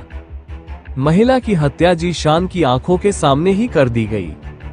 जीशान को पकड़ लिया गया और वापस साम्राज्य में ले जाकर सम्राट मेंग के समक्ष प्रस्तुत किया गया। सम्राट मेंग ने जीशान को दक्ष का ठिकाना बताने के लिए मजबूर करने की हर संभव कोशिश की, लेकिन जीशान ने अपने दोस्त को धोखा नहीं दिया। किसी भी हालत में वो लड़की को मारने वाले लोगों की मदद नहीं करने वाला था। उसे सहयोग न करते देख सम्राट ने अपनी दूसरी तरकीबें आजमाई। उसने कब्र में पाई गई पैतृक आत्मा को जीशान पर कब्जा करने दिया और उसके शरीर पर कब्जा कर लिया। यह एक तीर से 2 पत्थरों पर वार कर रहा था। उसके शरीर पर कब्जा हो जाने के बाद जीशान की सारी यादें उजागर होने वाली थी। इसके अलावा जीशान युवा था। मेन कबीले के पूर्वज दुनिया के परीक्षणों में भाग ले सकते थे, जिससे वे जीत सकते थे। दुर्भाग्य से जीशान की याददाश्त काम नहीं आए। उसे बस इतना पता था कि दक्ष रॉयल सिटी में आ रहा है। ये पहले से ही पता था कि दक्ष यहाँ है, इसलिए इससे कोई मदद नहीं मिली। जहाँ तक दक्ष के सटीक ठिकाने की बात है, वह अज्ञात था। यह माना गया कि दक्ष का पता चलने के बाद वो साम्राज्य से भाग चुका था। सम्राट मेंग मन ही मन हंसने से खुद को रोक नहीं पाया। सम्राट डू भले ही ताकतवर हो, लेकिन अब वो किसी बच्चे से नहीं लड़ रहा था। वो मेंग कबीले के पूर्वज से लड़ रहा था, जिसके पास भी संत दायरे की ताकत थी। इतना ही नहीं, अपनी मृत्यु से पहले ही पूर्वज संत दायरे के शिखर पर थे, इसलिए वह पहले से ही बहुत शक्तिशाली थे। मेन कबीले के पूर्वज की मृत्यु हो गई थी जब वह अमर दुनिया में जाने के लिए अगले क्षेत्र में जाने की कोशिश कर रहा था। दुर्भाग्य से उसी समय किसी षड्यंत्रकारी दुष्ट ने उस पर हमला कर दिया, जिससे उसकी मृत्यु हो गई। पूर्वज मेंग अपनी दृढ़ इच्छा शक्ति, अधूरी इच्छा और क्रोध के नकारात्मक विचारों के कारण एक अंधकार में आत्मा बन गए। दुर्भाग्य से एक डार्क स्पिरिट होने के बावजूद वो उस दिन तक खुद को फंसा हुआ पाता था जब तक कि उसके वंशज, जो वर्तमान सम्राट मेंग थे, ने उसे नहीं ढूंढ लिया। चलो फिर से शुरू करते हैं। भले ही तुम एक डार्क स्पिरिट हो, मैं तुम्हें जड़ से खत्म कर दूंगा। तुम पिछले 1 हफ्ते के प्राणी हो और अब इस दुनिया में रहने के लायक नहीं हो, सम्राट डू ने कहा और इस बार जीशान पर फिर से हमला किया, बिना किसी हिचकिचाहट के। अब जब वह जानता था कि जीशान के पास एक संत क्षेत्र के साधक की एक डार्क आत्मा है, तो उसे आसानी से जाने की जरूरत नहीं थी। नहीं, वह आसानी से जाने का जोखिम नहीं उठा सकता था। उन्होंने सीधे अपना सेंट ग्रेड हथियार निकाला जो यहाँ उपस्थित किसी भी सम्राट के पास मौजूद सबसे शक्तिशाली हथियारों में से एक था। मुझे उम्मीद है कि आपको मेरे हथियार का इस्तेमाल करने पर कोई आपत्ति नहीं होगी। यह नियमों के विरुद्ध भी नहीं था, उन्होंने सम्राट मेंग से कहा। सम्राट मेंग ने जवाब में केवल मुस्कुराया। क्या यही है? अधिकतर मूक रहने वाले जी शान ने अंततः अपने होंठ खोले और सम्राट डू के हथियार को देखा। मेरे पास भी एक है, जी शान ने धीरे से अपना हाथ हिलाते हुए कहा।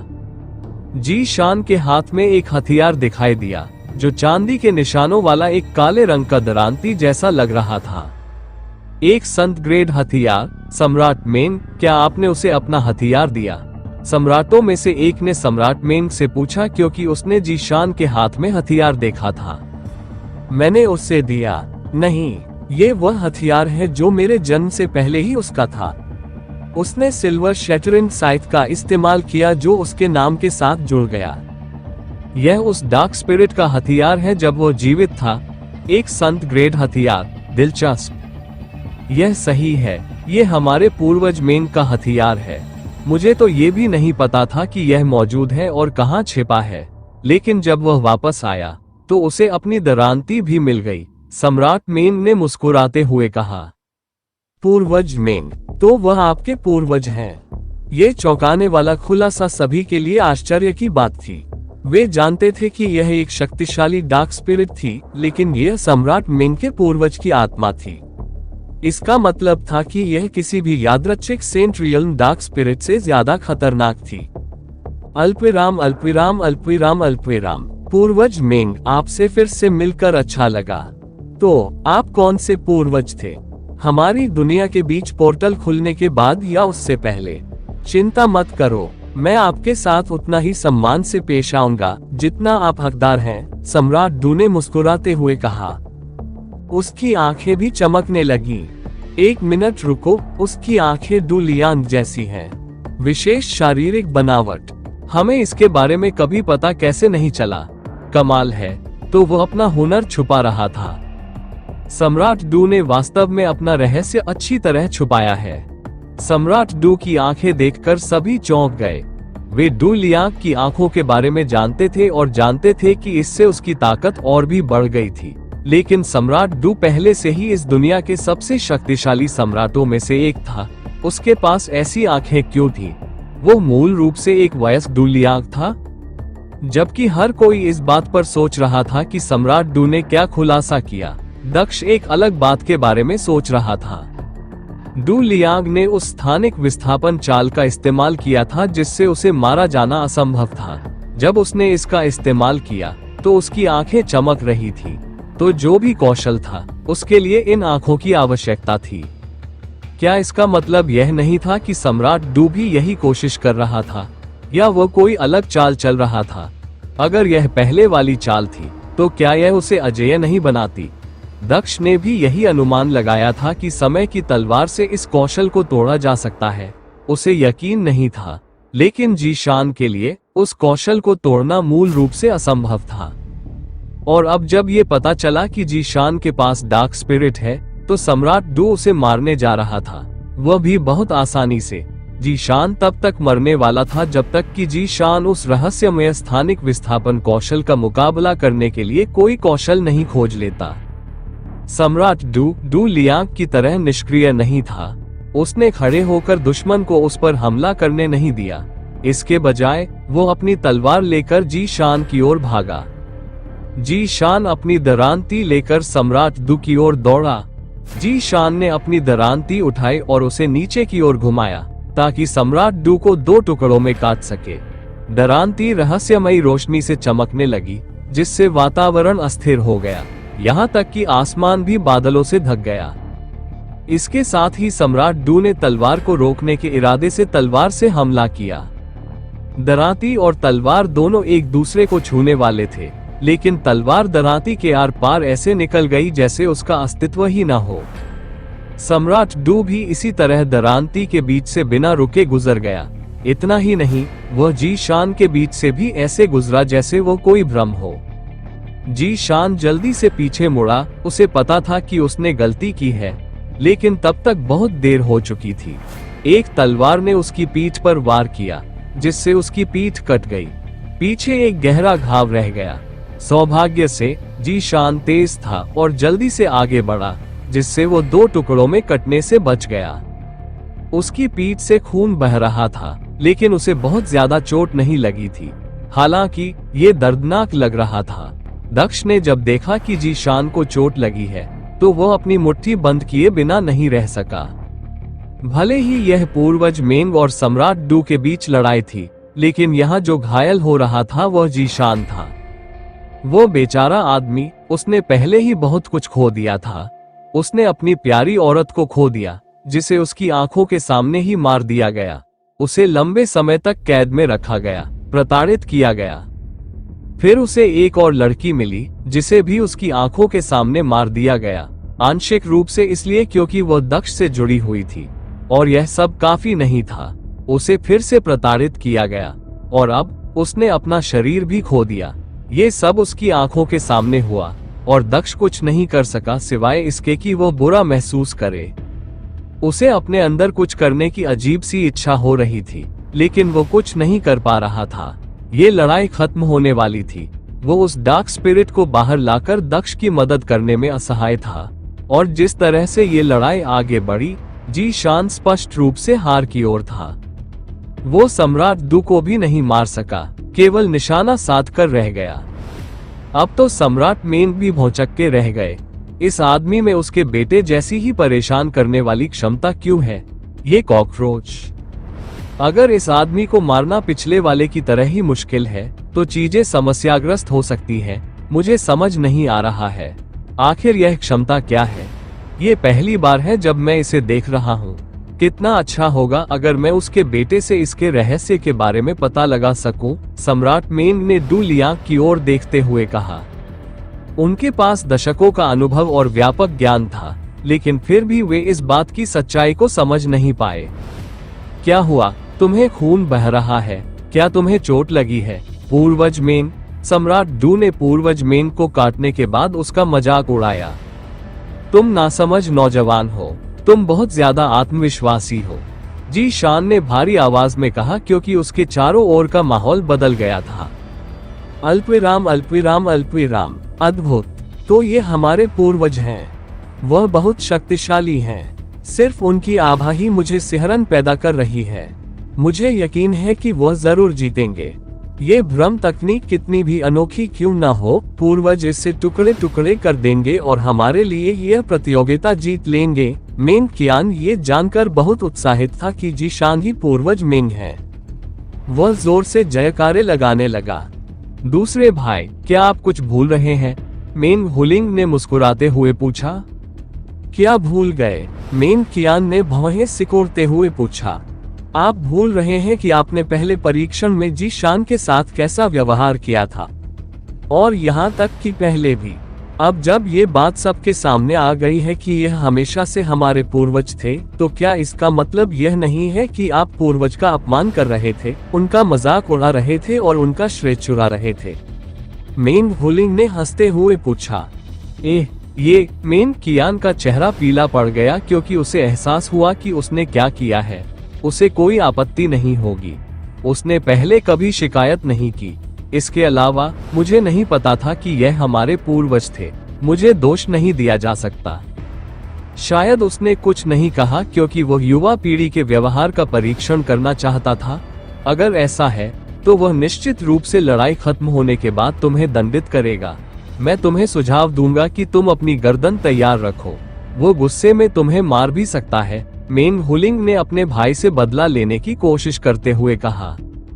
तुम षड्यंत्रकारी कमीने, तुम मुझे डराने की कोशिश कर रहे हो।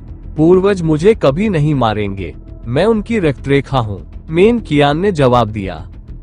तुम्हें कैसे पता? मैंने जो सुना है उसके अनुसार हमारे कुछ पूर्वज बहुत ही क्रूर थे। वे बिना सोचे समझे हत्या कर देते थे। हो सकता है कि वो उन पूर्वजों में से एक हो। बस तैयार रहो, मेंग हुलिंग ने हंसते हुए कहा। मैं प्रार्थना करता हूँ कि ऐसा न हो, मेंग कियान ने बुदबुदाते हुए पीला चेहरा बनाते हुए अपनी गर्दन को रगड़ा। फिर उसने बोलना बंद कर दिया और अपना ध्यान वापस लड़ाई पर केंद्रित कर लिया। जहां जीशान फिर से घायल हो गया था। पिछली बार जीशान की पीठ पर चोट लगी थी, इस बार उसके दाहिने पैर पर गहरा घाव था। सौभाग्य से जीशान फिर से खुद को बचाने में कामयाब रहा, अन्यथा उसका पूरा पैर कट जाता। ऊग, जैसे ही तलवार उसके कंधे पर लगी, उसके होठों से एक और घुरघुराहट निकली। वह पीछे की ओर उछला, जिससे तलवार उसके शरीर से निकल गई। उसके कंधे पर एक छेद हो गया था, जिससे खून बह रहा था। दूसरी ओर सम्राट डू को जरा भी नुकसान नहीं पहुंचा। पूर्वज मेंग ने चाहे जो भी हमला किया, उसे कुछ भी हाथ नहीं लगा। मैं यह नहीं कर सकता, मैं बेकार नहीं बैठ सकता, दक्ष ने खड़े होते हुए कहा। वह बहुत कुछ सह चुका था। जीशान घायल हो रहा था, लेकिन वह अपने शरीर पर घावों को महसूस कर रहा था। अंधेरा जो धीरे धीरे कम होने लगा था, फिर से बढ़ने लगा था, जिससे उसके विचार कुछ हद तक धुंधले हो गए थे। मत करो, तुम कुछ नहीं कर सकते। तुम क्या करने की उम्मीद करते हो? जुन दक्ष के सामने आए और उसे रोकने की कोशिश की। तो फिर मुझे बताओ कि क्या करना है। मुझे जीशान के शरीर से उस डार्क सोल को बाहर निकालना है, ताकि जीशान आत्मसमर्पण कर सके। चाहे कुछ भी हो जाए, वह डार्क स्पिरिट जीशान के शरीर की परवाह नहीं करेगी। वह आत्मसमर्पण नहीं करेगी, दक्ष ने भौहें सिकोड़ते हुए कहा। उसे तब तक नुकसान होता रहेगा जब तक कि उसके लिए बहुत देर न हो जाए, और मैं देखता नहीं रह सकता। जीशान को मारे बिना उस डार्क सोल को बाहर लाने का कोई तरीका नहीं है। क्या आपको लगता है कि आप डार्क स्पिरिट से विनम्रता से पूछ सकते हैं और वह बाहर आ जाएगी? नहीं, तो बेवकूफ बनना बंद करो। वो एक चला गया मामला है, उसके लिए खुद को खतरे में मत डालो। जून ने चिल्लाते हुए कहा। गुस्सा आ रहा था, उसे चिल्लाए हुए काफी समय हो गया था, लेकिन वो इस बार खुद को नियंत्रित नहीं कर सकी। ये बिल्कुल बेवकूफी भरा फैसला था। वो कुछ नहीं कर सकता था, वो बस एक बेवकूफ की तरह काम कर रहा था। बिना ये जाने कि वह क्या कर सकता है, उसमें कूदने की कोशिश कर रहा था। वो मन ही मन उस तलवार को कोस रही थी, जिसने उस पर असर डाला था, लेकिन फिर भी वह उसे बेवकूफी भरी हरकतें करने नहीं दे सकती थी। तुम सही कह रहे हो, मैं आत्मा को खुद बाहर आने के लिए नहीं कह सकता, दक्ष ने बड़बड़ाते हुए कहा। उसके होठों पर एक दुष्ट मुस्कान उभर आई। या मैं ऐसा कर सकता हूँ? आपको शायद इसका अंदाजा ना हो, लेकिन मुझे अब इसका अंदाजा है, उसने कहा, और उसकी मुस्कान और चौड़ी हो गई। ऐसा लग रहा था जैसे वह कोई योजना बना रहा हो। एक पत्थर में दो चील। उसने आसमान की ओर देखा, जो अब अंधेरा होने लगा था। शाम हो चुकी थी, जिसका मतलब था कि वह अपने अंधेरे के नियम का इस्तेमाल कर सकता था। अपनी तरफ देखते हुए उसने झिकविंग को देखा, जो उससे पूछ रहा था कि क्या वह ठीक है। धीरे से अपना हाथ बढ़ाकर उसने उसके गालों को छुआ। झिकविंग, मुझे कुछ बेवकूफी करनी पड़ेगी, मैं तुम्हें जोखिम में नहीं डाल सकता। नकली दुनिया में वापस जाओ, उसने झिकविंग से धीरे से कहा, और फिर उसने अपनी भंडारण अंगूठी से एक ताबीज निकाला। इस ताबीज को अपने पास रखो, ये 30 दिनों के बाद सक्रिय हो जाएगा। अगर मैं 30 दिनों के भीतर तुम्हें बाहर नहीं बुलाता, उसके बाद ही इसका इस्तेमाल किया जा सकता है। यह नकली दुनिया से बाहर निकलने के लिए है। जब तुम सभी को लगे कि तुम्हें बाहर आने की जरूरत है, तो नकली दुनिया के अंदर सभी को एक जगह इकट्ठा करो और इस ताबीज को फाड़ दो। मैंने इसे नकली दुनिया के पोर्टल के माध्यम से असली दुनिया से जोड़ा था, उसने झिकविंग को समझाया। उन्होंने कहा, सबके साथ उस जगह से बाहर निकल जाओ और वास्तविक दुनिया के अंदर एक सुरक्षित जगह पर रहो, लेकिन केवल तभी जब तुम अंदर स्वर्ग क्षेत्र की साधना तक पहुंच जाओ। तुम इसे मुझे क्यों दे रहे हो? मुझे मत बताओ कि तुम मरने की योजना बना रहे हो। झिकविंग ने चिंतित होकर दक्ष से पूछा। हाँ, मैं क्यों मरूंगा? मैं इसे सिर्फ एहतियात के तौर पर तुम्हें दे रहा हूँ। जीवन हमेशा अनिश्चित रहता है। जब मैं तुम्हें लंबे समय तक आवाज नहीं दे सकता और यह संकेत नहीं दे सकता कि मैं जीवित हूँ, तो बस यही समझो कि मैं मर गया हूँ। इसलिए जब तुम काफी मजबूत हो जाओगी, तो तुम नकली दुनिया को अपने आप छोड़ सकती हो। वैसे भी मैं इतनी जल्दी मरने की योजना नहीं बना रहा हूँ, इसलिए चिंता मत करो, दक्ष ने मुस्कुराते हुए जवाब दिया। लेकिन मैं, झिकविंग कुछ कह रही थी, लेकिन वह अपनी बात पूरी भी नहीं कर पाई और गायब हो गई। उसे नकली दुनिया में वापस भेज दिया गया और दक्ष को यहाँ अकेला छोड़ दिया गया। आह, तो तुमने तय कर लिया है कि तुम किसी की नहीं सुनोगे? जून ने भौहें सिकोड़ते हुए पूछा। हाँ, मैं ये सब सुन रहा था और वही करने की कोशिश कर रहा था जो मुझे समझदारी भरा लगा। चलो आज मैं वही करता हूँ जो मुझे बेवकूफी भरा लगता है। देखते हैं मेरा दिल सही है या दिमाग, दक्ष ने आलस से जवाब दिया। जैसे ही उसने अंधकार के नियम का प्रयोग करना शुरू किया, उसकी आंखें काली हो गई। उसने छाया परिवर्तन का प्रयोग करके पूरी तरह अदृश्य हो गया। छाया परिवर्तन का उपयोग करने के बाद वो स्टैंड से उड़कर अखाड़े की ओर चला गया। हालांकि जहां लड़ाई हो रही थी वहां उड़ने के बजाय वो दूसरी तरफ उड़ गया। दक्ष उस स्टैंड की ओर उड़ गया जहां दूसरे एस्टेरिया साम्राज्य का दल बैठा हुआ था। छाया परिवर्तन अंधकार के सर्वोच्च कानून की एक क्षमता थी जो सबसे श्रेष्ठ कानूनों में से एक थी। इसके अलावा ये कुछ ऐसा था जो उसे पूरी तरह से अदृश्य बना देता था। अब जब वह एक प्रारंभिक स्वर्ग क्षेत्र साधक था तो यह और भी अधिक प्रभावी था। इसका उपयोग करने के बाद हेलो दोस्तों, ये हमारा वीडियो है। वीडियो को आप ले सकते हैं, हमें कोई समस्या नहीं है। नॉवेल ऑफ किंग चैनल को सब्सक्राइब करें, तो लाइक, शेयर और ज्यादा से ज्यादा कमेंट करना। अगले पार्ट के लिए धन्यवाद। कोई भी व्यक्ति उसे खोजने में सक्षम नहीं था। दक्ष को एस्टेरिया के सम्राट के पास पहुंचने में ज्यादा समय नहीं लगा जिसे वो निशाना बनाना चाहता था। वो सम्राट मेंग से 10 मीटर पीछे उतरा और धीरे धीरे उसके करीब पहुंचा।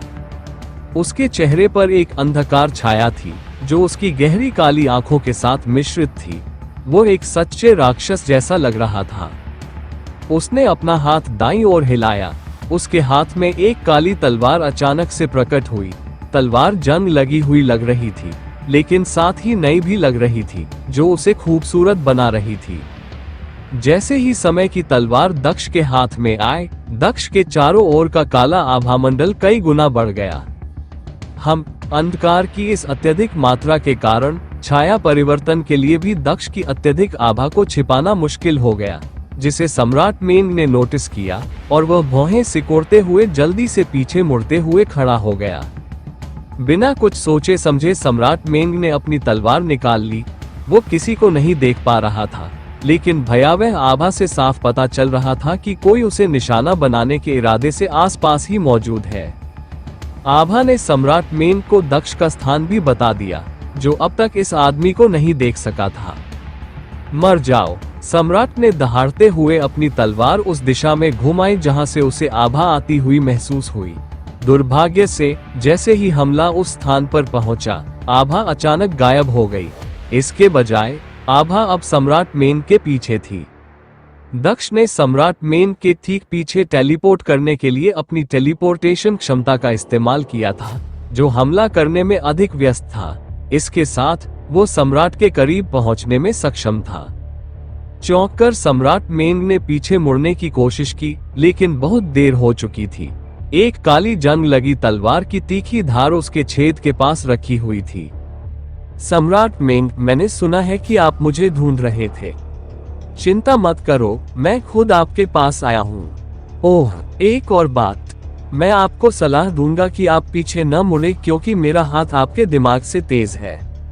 इससे पहले कि आप अपने उस छोटे से दिमाग से कुछ चतुराई करने की कोशिश करें, आप अपना सिर अपने शरीर से दूर जमीन पर पड़ा हुआ पाएंगे, दक्ष ने सम्राट मेंग को बंधक बनाते हुए कहा। हाँ, संत हत्यारा वारिस। जैसे ही दक्ष ने अपने अंतरिक्ष के नियम का प्रयोग किया, छाया परिवर्तन रुक गया और वो दृश्यमान हो गया। मेंग कियान दक्ष को देखकर चौंक गया।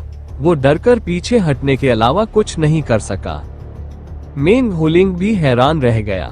जिस आदमी ने उसे बेवकूफ बनाया था, राजकुमार होने का नाटक करके, वो उनका सबसे बड़ा दुश्मन था जिसे वे ढूंढ रहे थे।